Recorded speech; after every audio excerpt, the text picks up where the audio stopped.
Bonsoir à tous, merci de suivre ce journal au sommaire de cette édition. Rentrée solennelle de l'ASCAD, Société, Ordre, Désordre, d'après les proverbes en Afrique. C'est la thématique qui a rythmé cette rentrée à laquelle était présent le vice-président Daniel Kablandankan.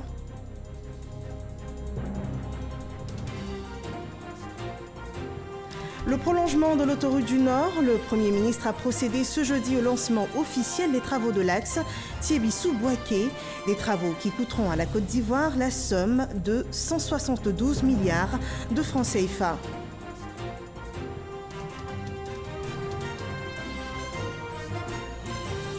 Et retrouvez ce soir le dossier politique, une enquête sur la présidence du Conseil de sécurité de l'ONU par la Côte d'Ivoire tout le mois de décembre 2018. Soyez les bienvenus. Démarrons ce journal par ce communiqué de la présidence de la République dont je vous donne la lecture à présent. À l'invitation de son Excellence Monsieur Macky Sall, président de la République du Sénégal, le président de la République, son Excellence Monsieur Alassane Ouattara, prendra part du 29 novembre au 1er décembre 2018 à Dakar, au Sénégal, au 62e congrès de l'Internationale libérale. Ce congrès, placé sous le thème « Le libéralisme 4.0 », des réponses locales aux défis mondiaux, sera l'occasion pour les libéraux de réfléchir aux solutions innovantes à même d'offrir des opportunités de développement et de progrès dans le monde. Le chef de l'État regagnera Abidjan le samedi 1er décembre 2018, fait à Abidjan le 29 novembre 2018. Et puis le président Alassane Ouattara est arrivé cet après-midi à Dakar où il a été accueilli par son homologue sénégalais Macky Sall. Alassane Ouattara prendra part demain vendredi au 62e congrès de l'Internationale libérale. Et je vous le disais en titre, le développement des infrastructures routières. Le Premier ministre Amadou Gon Coulibaly a procédé ce 29 novembre au lancement officiel des travaux de prolongement de l'autoroute du Nord, précisément de l'axe Thiébissou-Bouaké. Cette autoroute longue de 95 km devra être réalisée dans un délai de 36 mois. Le compte-rendu de Léon Brault. Voici le coup de pelle du Premier ministre Amadou Gon Coulibaly qui lance les travaux de construction de la section de l'autoroute du Nord entre Thiébissou et Bouaké. 95 km, 2 fois 2 voies avec terre-plein central de 12 mètres. 172 milliards de francs CFA, le coût de l'ouvrage a réalisé en 36 mois dans le cadre de la coopération sino-ivoirienne. Dans les jours et mois qui viennent, la partie chinoise entend travailler ensemble avec la partie ivoirienne à la mise en œuvre effective des acquis de la visite d'État de son Excellence Monsieur le Président Alassane Ouattara et de sa participation au sommet de Pékin du FACSA, à renforcer la synergie entre l'initiative chinoise, la ceinture et la route, et le plan national de développement de Côte d'Ivoire pour que la Chine puisse continuer d'accompagner la Côte d'Ivoire dynamique et ouverte dans sa marche à grands pas vers l'émergence. Cette route a été conceptée selon les normes françaises L1. La vitesse de conception est de 130 heures par kilomètre et la largeur de la route principale est de 33 mètres à 2 fois 2 voies. La société va réaliser la route dans le respect du délai en capacité, en efficacité et en qualité. Cet engagement du constructeur en réponse au prix que le gouvernement attache à la qualité des infrastructures, selon le ministre Amédée Kouakou, qui annonce des retombées pour les localités riveraines. Les aménagements comprennent en outre des travaux connexes dans les localités traversées, à savoir des marchés, des parkings à proximité de ces marchés et des forages. On le voit donc, le prolongement de l'autoroute du Nord va booster à n'en point douter les échanges économiques entre notre pays et les pays de l'Interland et améliorer la compétitivité du port autonome d'Abidjan. Objectif, booster l'économie ivoirienne et sous-régionale avec une emprise réelle sur les populations de Bouaké et Thiébissou, lesquelles disent leur reconnaissance au chef de l'État. C'est grâce aux routes et aux autoroutes que nous pouvons aller d'un point à l'autre du territoire national. Assurer la libre circulation des biens et des personnes et consolider l'intégration nationale et sous-régionale. promouvoir le développement de nos terroirs et faciliter l'accès de nos produits locaux aux différents marchés.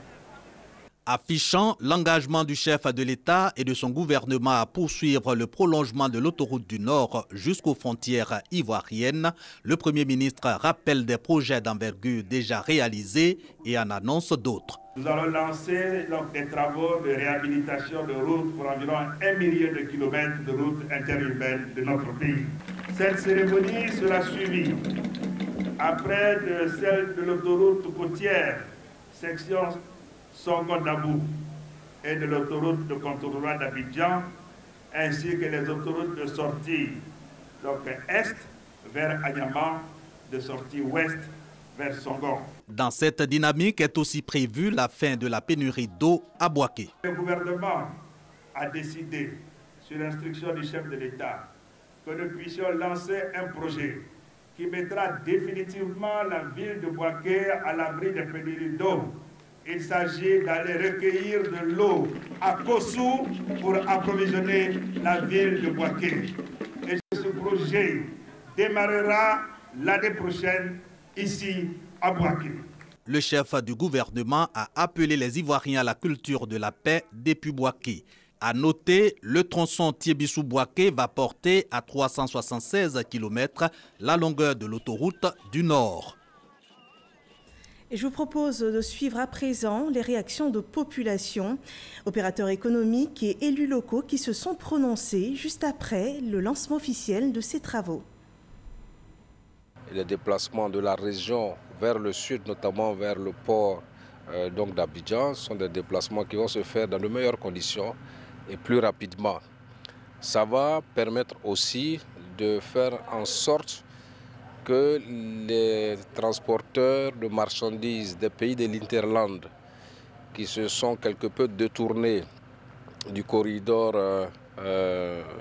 nord-sud de la Côte d'Ivoire, à cause de la qualité, entre autres, de la route, reviennent. À l'UEMOA, nous avons la responsabilité de suivre ce corridor d'Abidjan à Ouagadougou, qui va venir renforcer l'intégration sous-régionale, aussi faciliter la fluidité du transport et des activités économiques dans la sous-région. Il ne peut y avoir de développement que par la route et avec la route.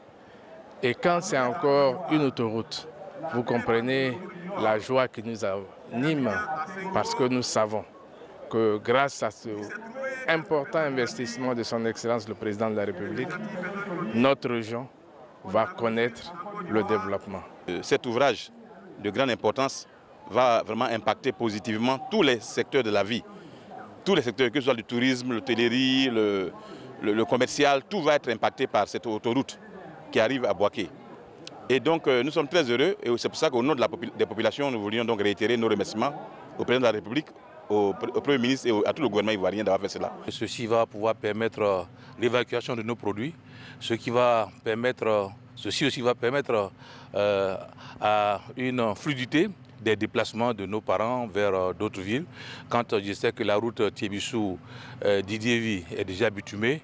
L'ensemble de la grande famille des transporteurs routiers ne peut que se réjouir parce que ce joyau architectural qui va être livré va permettre non seulement aux entreprises de transport d'aller vers la compétitivité, mais aussi et surtout de permettre à nos populations et au gouvernement de maîtriser la question de la mobilité des populations ivoiriennes. Ça nous permettra de rallier Abidjan, Bouaké en un temps record et vraiment d'économiser un peu de carburant et vraiment nos véhicules seront en parfait bon état. Ça va permettre aux femmes de faire sortir les produits vivriers et ça va permettre aux femmes aussi de développer des commerces. Vraiment, cette route va nous apporter beaucoup. Revenons à Abidjan, où l'ASCAD, l'Académie des sciences, des arts, des cultures d'Afrique et des diasporas africaines, a fait sa rentrée 2018-2019 ce jeudi à Cocody. Et pour ne pas déroger la règle, une leçon inaugurale a été présentée par le professeur Paul Nda sur le thème « Société, ordre, désordre » d'après les proverbes en Afrique et plus précisément dans la tradition. Pierre Dipomelin, Walter Amadou Ouattara. La rentrée solennelle de l'Académie des sciences, des arts, des cultures d'Afrique et des diasporas africaines pour l'année 2018-2019 a été marquée par la présence du vice-président ivoirien. Daniel Kablan-Duncan a exprimé l'intérêt du gouvernement à la recherche scientifique pour faire face aux nombreux enjeux du développement. En matière de développement de la recherche scientifique, les actions initiées par le gouvernement portent notamment sur les points suivants. Le financement des activités de recherche et de valorisation par la mise en place du fonds d'appui et de recherche et d'innovation, en abrégé FOLARI. La création du pôle scientifique de l'innovation, PSI, de Benjamin. La revalorisation, c'est important de noter de 100-120% des pays de recherche. Comment la participation des académies du Nord et du Sud dans le groupement interacadémique pour le développement peut donner une impulsion nouvelle et partagée au progrès a été le thème développé par le professeur Pierre Génie de l'Académie des sciences d'Outre-mer. Des livres et documents scientifiques de divers domaines ont été offerts pour renforcer la bibliothèque de l'ASCAD, un don de l'Académie des sciences d'Outre-mer. Nous sommes un milieu de production scientifique, mais il ne faudrait pas que cette production scientifique soit seulement interne. Il faut l'externaliser. Si c'est seulement interne, c'est très académique, ça ne prend pas en compte les besoins de notre peuple. Il faut que nous accompagnions l'effort qui est fait pour que le progrès social, n'est-ce pas, s'accomplisse. Un cours inaugural prononcé par le professeur Ponda sur la société, ordre, désordre, d'après les proverbes en Afrique, plus précisément de la tradition Akan, a mis fin à la cérémonie. Et le dossier politique de ce jeudi, la Côte d'Ivoire présidera le Conseil de sécurité de l'ONU le mois de décembre prochain. Un défi majeur pour le pays, élu membre de cet organe onusien en juin 2017. Comment le pays s'est imposé au sein de cet organe regroupant les grandes nations de ce monde? Quelles sont les étapes de cette présidence? La réponse dans ce dossier signé Michel Digré.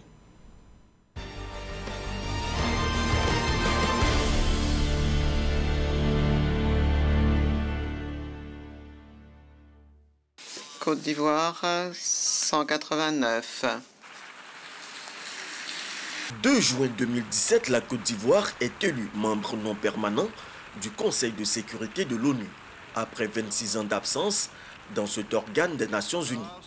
Le ministre des Affaires étrangères se prononce. Évidemment, un sentiment de fierté d'avoir pu creuser les sillons tracés par le président de la République, qui a repositionné l'image de notre pays sur la scène internationale et qui a permis cet engouement de la communauté internationale en faveur de la candidature de la Côte d'Ivoire. Cette élection témoigne de votre soutien à l'engagement constant de mon pays en faveur de la paix et du dialogue. Elle est aussi un appel à partager avec vous et avec le monde notre expérience en matière de gestion de sortie de crise et de coopération efficace avec les Nations Unies, comme le prouve le succès de l'opération des Nations Unies en Côte d'Ivoire, l'ONUCI. Une victoire diplomatique pour le pays, mais pour y arriver, il aura fallu une offensive diplomatique à la hauteur des ambitions. Une campagne de proximité a permis au ministre Amontano de rencontrer les représentants de l'ensemble des pays membres de l'Assemblée générale de l'ONU. Il nous a présenté son projet, si vous voulez, pour le Côte d'Ivoire au sein du Conseil de sécurité. Je dirais que ce pays-là a beaucoup d'expérience en ce qui concerne les défis de la sécurité, de la paix et du développement. Après une année de présence au Conseil de sécurité de l'ONU, face à la presse, le ministre des Affaires étrangères revient sur les raisons qui ont motivé la candidature de la Côte d'Ivoire. L'opportunité d'un poste au Conseil de sécurité s'est présentée à la Côte d'Ivoire et le président a pensé que c'était une belle opportunité d'aller au Conseil de sécurité pour parachever ce repositionnement de la Côte d'Ivoire sur l'échiquier international. La deuxième raison pour laquelle nous avons souhaité être au Conseil de sécurité était la suivante. La Côte d'Ivoire a beaucoup reçu du monde. La Côte d'Ivoire a beaucoup reçu des pays amis. La Côte d'Ivoire a beaucoup reçu de la communauté internationale. Et la Côte d'Ivoire a souhaité rendre au monde, aux amis, aux pays amis, à la communauté internationale, ce qu'elle a reçu pour l'aider à résoudre la crise qu'elle a traversée. C'est ce message donc qui a séduit les pays membres de l'ONU qui ont élu la Côte d'Ivoire au Conseil de sécurité avec un score de 189 voix sur 192. Des nations qui, au soir de cette élection, ont manifesté leur empressement à collaborer avec la Côte d'Ivoire. Puisque nous sommes l'un pour l'autre des partenaires privilégiés, mais aussi sur le plan de la gestion des crises régionales et de la promotion du partenariat entre l'Union africaine et l'ONU, qui est une vraie priorité pour la France, qui est une vraie priorité pour la Côte d'Ivoire, et qui nous permettra aussi, sur l'ensemble des grands sujets du monde, de renforcer la concertation entre nos deux pays. La Côte d'Ivoire est un véritable exemple en matière de sortie des crises. Nous savons tous ce que vous avez traversé pendant la dernière décennie. Et nous savons également tous les efforts qui ont été déployés par le gouvernement ivoirien avec l'appui de la communauté internationale, notamment le système des Nations Unies, pour sortir de la crise et consolider aujourd'hui la paix et la stabilité. Nous pensons que c'est ce genre de pays qu'il faut au niveau du Conseil de sécurité, parce que leurs actions, leurs décisions seront basées sur des expériences vécues. La Côte d'Ivoire a fait son entrée officielle au Conseil de sécurité 7 mois après son élection, soit le 2 janvier 2018. Depuis lors, elle a marqué sa présence au Conseil de sécurité tout en respectant ces principes qui la caractérisent, le dialogue et la paix. À chaque fois qu'une résolution avait pour objectif de promouvoir la paix par le dialogue, la Côte d'Ivoire l'a soutenue. À chaque fois que des résolutions venaient au Conseil de sécurité et risquaient d'embraser une situation dans telle ou telle partie du monde, la Côte d'Ivoire ne l'a pas soutenue. Et la Côte d'Ivoire est restée fidèle à sa philosophie, construire la paix par le dialogue. Et la Côte d'Ivoire a essayé de ne pas être instrumentalisée aux Nations Unies, au Conseil de sécurité, par les grands. Et ça lui a valu un crédit reconnu aujourd'hui en tant que membre non permanent du Conseil de sécurité. C'est donc une Côte d'Ivoire crédible aux yeux des grandes nations qui présidera le Conseil de sécurité de l'ONU pour ce mois de décembre. Au cours de cette période, elle dirigera les débats pour l'adoption de 3 projets de résolution. Le chef de l'État Alassane Ouattara présidera le 5 décembre le débat présidentiel sur la reconstruction économique post-crise. Marcela Montano sera aux commandes du débat ministériel du 6 décembre sur l'implication des États et organisations sous-régionales et régionales pour plus d'efficacité dans la résolution des conflits. Et pour la consolidation de cette paix, le ministère de la Solidarité, de la Cohésion sociale et de la lutte contre la pauvreté a rédigé un manuel de 230 pages, présenté officiellement ce jeudi par la ministre Mariatou Koné. Ce manuel est destiné aux autorités locales, organismes internationaux et nationaux, à la société civile et à toute personne désireuse de faire la promotion de la paix en Côte d'Ivoire. Le manuel aborde 4 grands thèmes, à savoir la culture et la consolidation de la paix, la cohésion sociale, la prévention des conflits et la gestion pacifique des conflits. L'Africa Web Festival est à sa 5e édition. L'événement dédié aux technologies de l'information et de la communication est désormais un rendez-vous incontournable, adulé des jeunes entreprises start-up dans le monde du continent et sur tout le continent. Cette année encore, le numérique est au service de la paix. Bléo Dillon et Walter Amadou Ouattara. Consolider la paix en Afrique par l'innovation et l'entrepreneuriat, tel est le thème de l'Africa Web Festival 2018 qui se tiendra sur 3 jours. La cérémonie d'ouverture a eu lieu ce jeudi 29 novembre 2018 à Treichville, au Palais de la Culture d'Abidjan. Autour des conférences, panels, ateliers, rencontres B2B et hackathons, la question de la consolidation de la paix abordée. Festival a pour objectif d'être le carrefour de l'innovation numérique de l'Afrique. L'Africa Web Festival s'appelle à favoriser les rencontres entre les employeurs et la jeunesse qui en quête d'emploi. Les TIC sont aujourd'hui un accélérateur du développement économique et social du fait de leur impact sur tous les secteurs de la société.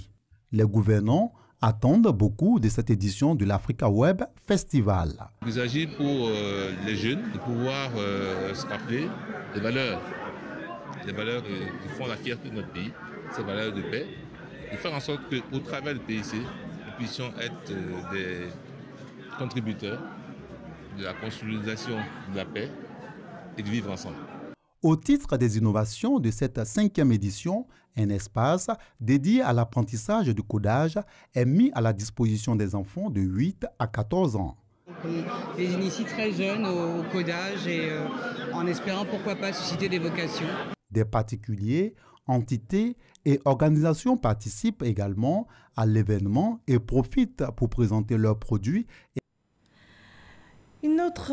Un autre rassemblement, le Salon de la Famille. Il s'est ouvert ce jeudi 29 novembre à l'Ivoire Golf Club d'Abidjan. Ce salon qui va permettre de créer une plateforme de rencontres et d'échanges entre les acteurs de la famille vise à transmettre aux parents des mécanismes et outils nécessaires à l'épanouissement de leur famille. Des conseillers matrimoniaux, assistants sociaux, experts des questions familiales vont animer des conférences thématiques pour instruire les familles. Ce salon durera 3 jours. Et puis des perturbations du réseau électrique dans la région du Tongpi sont annoncées depuis hier. La cause, un accident de la circulation survenu sur le tronçon Mans-Danané. De plus amples explications avec le directeur général de la compagnie ivoirienne d'électricité dans cet élément. La compagnie ivoirienne d'électricité informe qu'un camion a percuté un pylône de la ligne haute tension Buau-Mans le mercredi 28 novembre à 17h27 à proximité de Dieucoué. Dans sa chute, ce pylône a entraîné 2 autres pylônes. Cet accident a provoqué des perturbations de la fourniture d'électricité dans les localités de Mans, Dieucoué, Danané, Laboua, Séguéla et Odiéné. Les actions immédiatement entreprises par les équipes de la CIE ont permis dès 17h47, d'assurer une reprise provisoire qui se poursuivra avec les importants travaux engagés. En attendant la fin des travaux, des perturbations dans la fourniture d'électricité seront enregistrées dans les localités concernées. La compagnie ivoirienne d'électricité tient à rassurer la population que les dispositions sont prises en exploitation pour réduire l'impact de ces perturbations. Les équipes de la CIE sont mobilisées pour réaliser ces travaux dans les meilleurs délais. Un retour à la situation normale est prévu au plus tard le lundi 3 décembre 2018. À l'Assemblée nationale, 4 projets de loi ont été adoptés ce mercredi. Les députés réunis en plénière ont examiné les lois sur le notariat, la création du Conseil national des droits de l'homme, le code de procédure civile, commerciale et administrative et la prorogation des membres de la haute autorité pour la bonne gouvernance. Le point de la session avec Kolo Koulibaly. 4 lois adoptées mercredi en plénière. D'abord, la Commission nationale des droits de l'homme de Côte d'Ivoire devient Conseil national des droits de l'homme, une autorité administrative indépendante, autonome financièrement et au pouvoir plus élargi, comme l'exigent les principes de Paris. Ensuite, le Code de procédure civile, commerciale et administrative est modifié. Désormais, le caractère suspensif du recours n'a d'effet que si aucune mesure d'exécution n'est entamée par l'intimé au moment de la signification de la requête. Ajoutons aussi qu'en attendant la nomination de nouveaux membres à la haute autorité pour la bonne gouvernance, le mandat des membres actuels est prorogé. Et enfin, une loi sur la profession de notariat. L'argent de succession, l'argent de cession d'un immobilier, tout cela, l'argent des clients désormais, les notaires peuvent garder cet argent jusqu'à 6 mois. Au-delà de 6 mois, cet argent leur est repris pour être déposé à la caisse de dépôt. La loi organique précédente a été élaborée en fonction des dispositions de la Constitution antérieure. Et quand nous avons adopté une nouvelle Constitution, il est normal que les textes qui régissent l'organisation de l'Assemblée nationale soient en conformité avec la nouvelle Constitution. Nous sommes contents, les textes ont été adoptés, le calendrier a été adopté sous réserve de quelques modifications.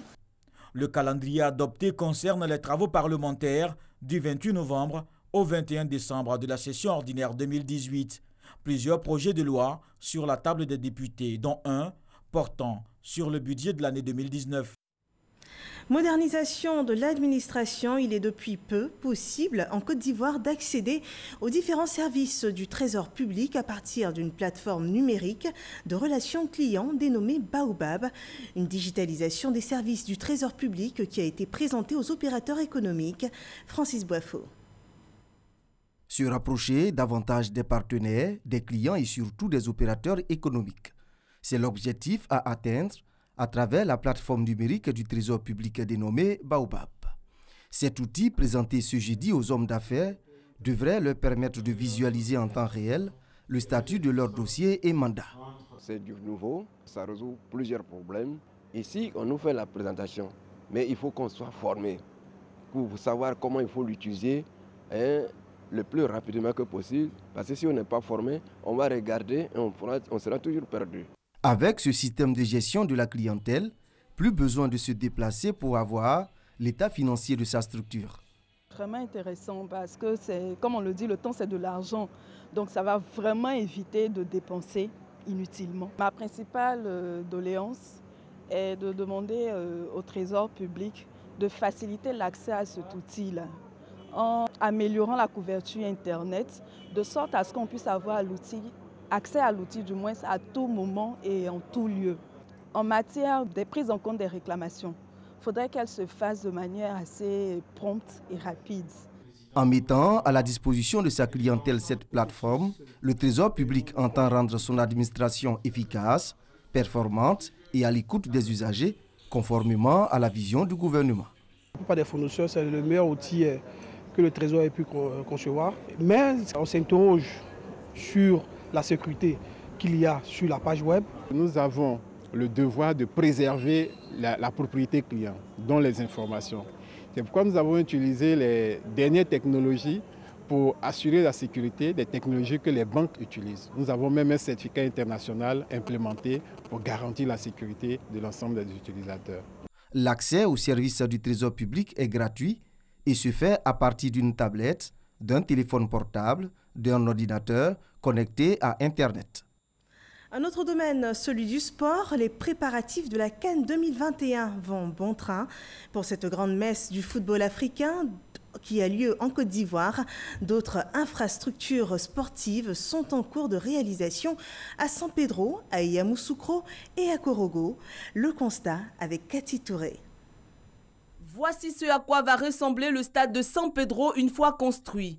Les travaux ont démarré le 6 novembre 2018 et sont au stade de terrassement. Après la phase de terrassement, selon le calendrier de l'entreprise, c'est le convoyage du matériel lourd, c'est-à-dire les fers, le matériel de coffrage et les ouvriers qualifiés qui vont s'installer pour le démarrage des grosses œuvres.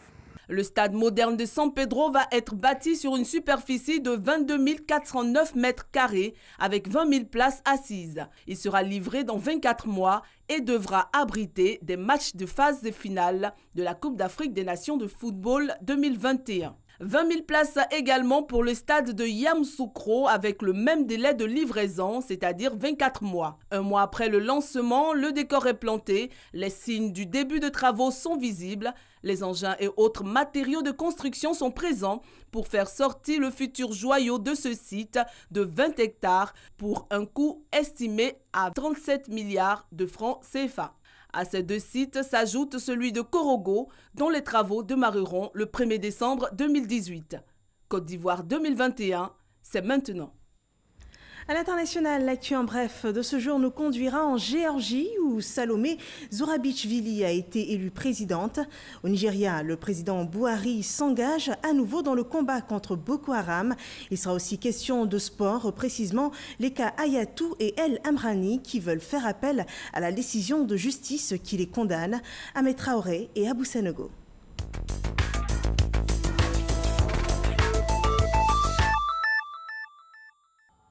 À 3 mois de l'élection présidentielle, le président Muhammadu Buhari relance sa guerre contre Boko Haram. Il avait promis mettre un terme à l'insurrection islamiste. Mais depuis quelques mois, les attaques sont en forte augmentation. Au moins 17 attaques ou tentatives d'attaque sur des bases de l'armée ont été dénombrées depuis juillet. Le chef de l'État a félicité ses troupes réunies à Maïdougouri avant de rendre hommage aux soldats tués lors des récentes attaques. 2 jours après avoir été condamnés par la Cour économique du Caire à verser chacun environ 16 milliards de francs CFA, Issa Hayatou et Hicham El Amhani annoncent leur intention de faire appel. Ils sont accusés d'avoir paraphé en 2016, au nom de la CAF, un contrat avec la société Lagardère Sport. L'ancien président de la Confédération africaine de football et son ex-secrétaire général dénoncent un jugement injuste et qui ne vise que... L'ex-ambassadrice française Salomé Zourabichvili, soutenue par le parti au pouvoir en Géorgie, est arrivée largement en tête du 2e tour de l'élection présidentielle. L'ancienne diplomate a recueilli 59,52% de voix contre 40,48% pour le candidat de l'opposition Grigol Vachasdi, indique le résultat définitif annoncé par la Commission électorale centrale. Même si ce poste est essentiellement symbolique, ce scrutin a valeur de test en vue des législatives. Et c'est sur cette note que prend fin ce journal. Merci de nous avoir suivis. Vous retrouverez demain à 23h Kolo Koulibaly. Bonne suite des programmes sur RTI 1.